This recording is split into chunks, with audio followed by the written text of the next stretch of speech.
Federal workers have always been susceptible to changing conditions as political headwinds shift. But historically, government jobs have been considered more stable than private sector jobs. Federal government workers have many more rights than private sector workers, and many more due process rights, which gives them a degree of protection that most workers don't have. But as the country's longest shutdown drags on, the stability surrounding those jobs is crumbling. The average federal worker has lost $5,000 so far as politicians continue to dig their heels in, and many are struggling to make ends meet. Traditionally, if you got in a job with the federal government, you're set for life, there's security, and it's honoring to say, I work for the federal government. But now, it's not as honorable as it used to be. In normal times, full-time employees of the federal government enjoy better pay than the private sector at lower education levels and are guaranteed health care and retirement benefits, which can be hard to find elsewhere.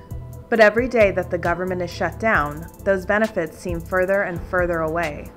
And in the meantime, 800,000 federal workers are not being paid, and the White House has admitted that the shutdown is having detrimental effects on the economy. 78% of U.S. workers live paycheck to paycheck, so losing just one paycheck can have devastating consequences. And it's embarrassing that you have a career and you went to college and you work hard, and now you have to go to food banks. All of us are vulnerable. The Transportation Security Administration, better known as TSA, is one of the hardest hit by the shutdown. The average salary for employees of the agency is one of the lowest in the federal government. As many as 10% of TSA workers are calling out sick, causing delays at airports and possible security risks. TSA employees are considered accepted employees, so they'll receive back pay when the government reopens.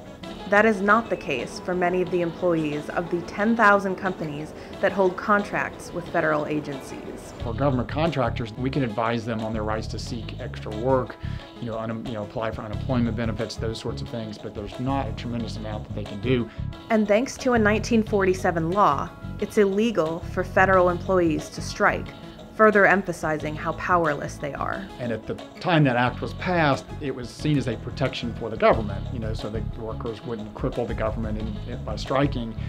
I don't think they anticipated this kind of scenario where the government is the one what is affirmatively shutting down and forcing these folks to work without pay and not allowing them to strike.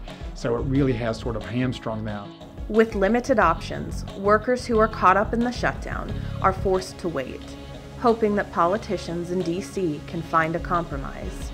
Being a federal employee is a non-political position, and now we've been dragged into the politics of this, and that's really uncomfortable because we just want to do good work.